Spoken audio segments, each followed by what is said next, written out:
नमस्कार, मुंबई मेट्रो देख रहे हैं आप। आपके साथ मैं हूं नवेद और चलिए मुंबई मेट्रो की शुरुआत करेंगे फटाफट 25 खबरों के साथ।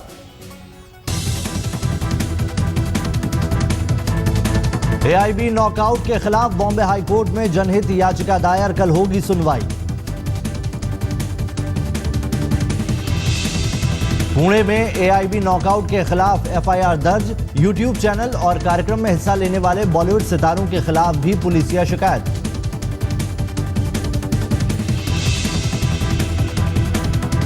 पुलिस वाले ने ही कुल 14 लोगों के खिलाफ दर्ज कराई है एफआईआर। रणवीर सिंह, अर्जुन कपूर, करण जौहर के अलावा सोनाक्षी सिन्हा, दीपिका पादुकोण के नाम भी शामिल।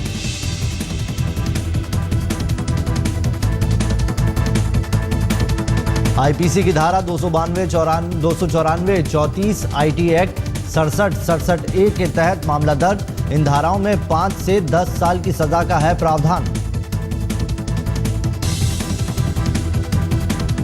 फिल्म और टीवी की trade union federation of western India cine employees ने रणवीर सिंह, अर्जुन कपूर और करण जौहर से बिना शर्त माफी मांगने को कहा। एआईबी नॉकआउट का हिस्सा बने थे ये सितारे।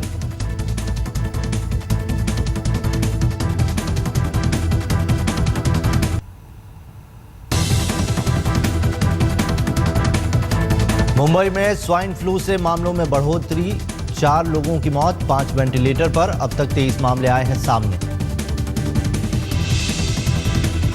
स्वाइन फ्लू से निपटने के लिए बीएमसी तैयार, हर अस्पताल में 2 वेंटिलेटर और बेड स्वाइन फ्लू के मरीजों के लिए आरक्षित। लोगों को एहतियात बरतने की दी गई हिदायत। शार्ली एब्दो का कार्टून छापकर सुर्खियों में आए अखबार। अवधनामा के कर्मचारियों का आरोप, साजिश के तहत छापे गए शार्ली एब्दो के कार्टून, अखबार बंद करने की साजिश। हैक हुई अवधनामा की वेबसाइट, अखबार बेचने वाले 2 वेंडर्स को पुलिस ने किया गिरफ्तार, तुरंत मिली जमानत। अवधनामा की संपादक शिरीन दलवी को लगातार मिल रही है जान से मारने की धमकी।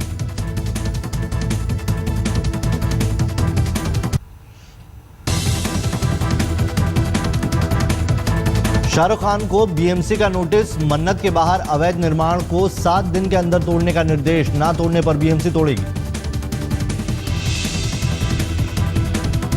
शाहरुख ने अपनी वैनिटी वैन की पार्किंग के लिए बंगले के बाहर बनाई थी सीमेंटेड रैंप। 8 साल पहले बनी रैंप के खिलाफ जनता करती रही है कई मर्तबा शिकायत। हाल ही में इलाके की सांसद पूनम महाजन ने शाहरुख के बंगले के बाहर बनी अवैध रैंप के खिलाफ कार्रवाई की मांग की थी। बीएमसी कमिश्नर को लिखा था खत। अरुण गवली से मुलाकात पर एक्टर अर्जुन रामपाल ने एडिशनल कमिश्नर के दफ्तर में दर्ज कराया बयान। बयान में कहा, फिल्म की शूटिंग के सिलसिले में पहुंचे थे जेजे हॉस्पिटल। रामपाल का बयान, जेजे हॉस्पिटल पहुंचकर पता चला गवली वहां भर्ती हैं।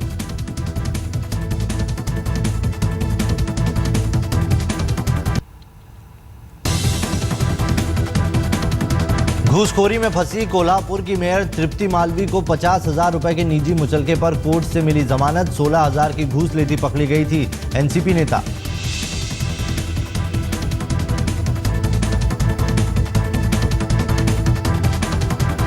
फाइल किया था, उस पर एंटी करप्शन डिपार्टमेंट की तरफ से ऑब्जेक्शन ले लिया गया।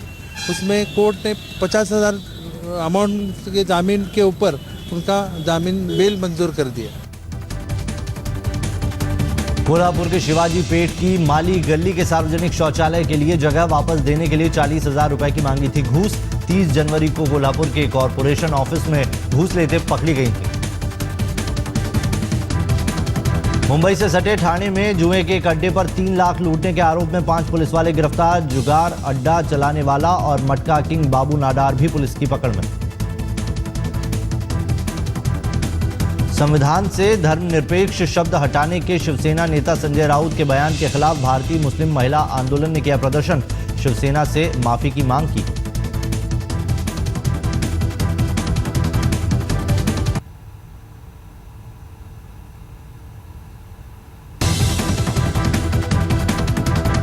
मुंबई में हुआ अनुष्का की फिल्म NH10 का प्रोमो लॉन्च। फिल्म में एक्टर के साथ अनुष्का बन गई हैं प्रोड्यूसर भी। वर्ल्ड कप में ऑस्ट्रेलिया जाने पर अनुष्का ने दिया गोलमोल जवाब, कहा अगर मैं गई तो आप देख लेना।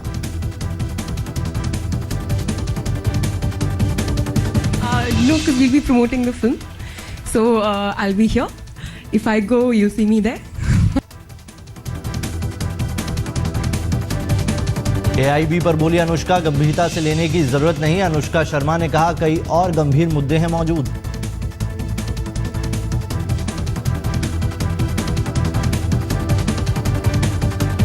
शाहरुख खान की film happy new year China में होगी रिलीज। 12 फरवरी को 5000 स्क्रीन्स में होगा प्रदर्शन।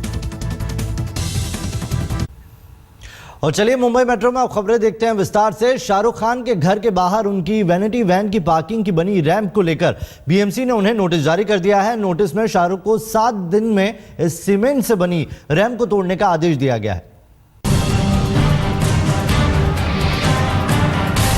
शाहरुख खान को अपने घर के बाहर किया गया ये अवैध निर्माण तोड़ना होगा। मन्नत के बाहर बनी इस रैंप को बीएमसी ने अवैध करार देते हुए 7 दिन के अंदर तोड़ने का निर्देश दिया है। बीएमसी की तरफ से बाकायदा नोटिस जारी करते हुए शाहरुख को कहा गया है कि अगर 7 दिन में वो ये रैंप नहीं तोड़ते तो बीएमसी कार्रवाई करते हुए इसे खुद तोड़ देगी। शाहरुख ने अपनी वैनिटी वैन को पार्क करने के लिए साल 2007 में आधी सड़क को घेरते हुए सीमेंट की एक पक्की रैंप बनवाई थी, जिसकी वजह से स्थानीय लोग इसका इस्तेमाल नहीं कर पाते। पिछले 8 साल से विवाद चल रहा है और अब जाकर बीएमसी ने बाकायदा इसे हटाने के लिए किंग खान को नोटिस जारी कर दिया है। हाल ही में जनता की शिकायत के बाद इलाके की एमपी पूनम महाजन ने बीएमसी कमिश्नर को खत लिखकर शाहरुख के घर के बाहर बनी इस रैंप के खिलाफ कार्रवाई करने की मांग की थी। हालांकि पूनम ने बीएमसी को लिखी चिट्ठी में न तो शाहरुख का नाम और न ही उनके बंगले मन्नत का नाम कहीं लिखा था। It doesn't hurt whoever it is. She has taken up the issue in a right way. Important thing is this run and in the illegal road and illegal encroachment. दरअसल ये रास्ता जाता है बैंड्रा में जो माउंट मेरी चर्च है वहाँ। काफ़ी सारे लोग आप देख सकते हैं आते जाते सीढ़ियों का इस्तेमाल, आगे सीढ़ियाँ हैं उसका इस्तेमाल करते हुए आते जाते हैं। बाकी जो सड़क आप देख रहे हैं काफ़ी टूटी फूटी है, लेकिन इन्होंने ये रैंप बनाया है ताकि अपनी जो वैनिटी वैन है उसको पार्क कर सकें। यहाँ के लोगों का दावा है कि इसकी वजह से उन्हें बड़ी दिक्कत होती है। ये वैनिटी वैन यहाँ पार्क रहने की वजह से लोगों को लगता है कि वो जो भीड़ होती है माउंट मैरी में सितंबर के महीने में जो चर्च में जो मेला लगता है उसमें काफ़ी ज़्यादा लोगों को दिक्कत होती है। इससे पहले भी कई बार स्थानीय लोग बीएमसी में इस अवैध निर्माण के खिलाफ शिकायत कर चुके थे, लेकिन कार्रवाई पूनम महाजन की चिट्ठी के बाद ही हुई है। विद्या, मुंबई, आज तक। उर्दू में छपने वाले अखबार अवधनामा का मुंबई एडिशन चार्ली हेब्दो के कार्टून छापकर सुर्खियों में आया। 17 तारीख को छापे इसके कार्टून में ये विवाद अब बढ़ता जा रहा है और न्यूज़पेपर को लेकर जो बवाल है वो चारों तरफ दिखाई दे रहा है। अवधनामा के कर्मचारियों का संगीन आरोप। साजिश के तहत छापे गए चार्ली हेब्दो के कार्टून। हैक हुई अवधनामा की वेबसाइट। अवधनामा अखबार बेचने वाले वेंडर गिरफ्तार। इस अखबार ने मोहम्मद पैगंबर का वो कार्टून छाप दिया जिसकी वजह से फ्रांसीसी मैगजीन चार्ली हेब्दो के कर्मचारियों को जान गंवानी पड़ी।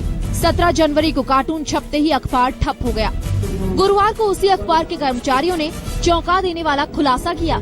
जो इसके मालिक है तकदीस फातिमा, उनको इस जनवरी से 1 लाख रुपए महीने इनको देना था।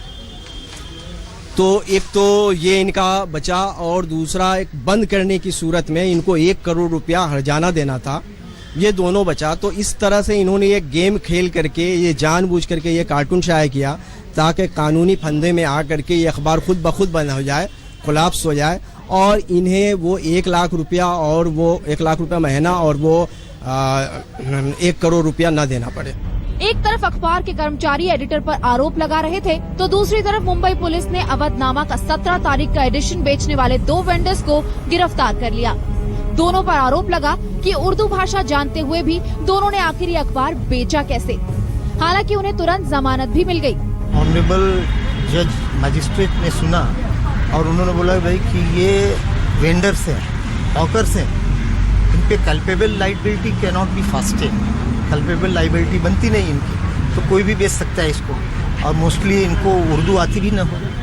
तो उस बेसिस पे उन्होंने बोला कि ये ग्राउंड इसमें नहीं है कि फर्दर कस्टडी दिया जाए। पुलिस की इस कार्रवाई ने खुद मुंबई पुलिस को कटघरे में खड़ा कर दिया है। सवाल खड़े हो रहे हैं कि कहीं पुलिस ने इस मामले को लेकर ओवर रिएक्ट तो नहीं कर दिया। बहरहाल कोर्ट ने पुलिस की आरोपी को पुलिस कस्टडी दी जाने की मांग को ठुकरा दिया और ये सबक है मुंबई पुलिस के लिए कि ऐसे मामले को लेकर उन्हें बेहद संजीदा और समझदार होने की जरूरत है। पिछले महीने अवधनामा में विवादास्पद कार्टून छपते ही मुंबई समेत आसपास के इलाकों में न्यूज़पेपर की एडिटर शिरीन दलवी के खिलाफ 6 मामले दर्ज कर दिए गए थे। शिरीन दलवी ने बॉम्बे हाईकोर्ट में याचिका दायर करके कहा है कि उनको जान से मारने की धमकी दी जा रही है। इस धमकी की वजह से वो अपने घर और परिवार को छोड़कर भागने पर मजबूर हैं। उनके दोनों बच्चे उनके साथ ही घर से भागे हुए हैं, जिसकी वजह से उनकी पढ़ाई में काफी नुकसान हो रहा है। अपनी याचिका में शिरीन ने कहा है कि उन्हें धमकी भरे फोन कॉल्स आ रहे हैं, लेकिन वो नहीं जानती कि आखिर उन्हें लगातार जान से मारने की धमकियां कौन दे रहा है। शिरीन का ये भी कहना है कि उन्होंने न सिर्फ अपने अखबार में बल्कि कई दूसरे अखबारों के जरिए लिखित माफी मांग ली है, इसलिए उनके खिलाफ दर्ज सभी मामलों को एक साथ क्लब कर खारिज किया जाए। याचिका में ये भी कहा गया है कि जब तक इस मामले में बॉम्बे हाईकोर्ट की सुनवाई न हो, उनके खिलाफ दर्ज मामलों में पुलिस किसी तरह की कार्रवाई न करे। इस पूरे वाकये के बाद अवधनामा की वेबसाइट को भी हैक कर लिया गया और उस पर अब लिखा है कि बांग्लादेशी हैकर ग्रुप की तरफ से ये सिर्फ धमकी है। मुनीश पांडे के साथ विद्या, मुंबई आज तक। मुंबई मेट्रो में अभी के लिए इतना ही। एक छोटा सा ब्रेक के उस पार भी रहेंगी खबरें।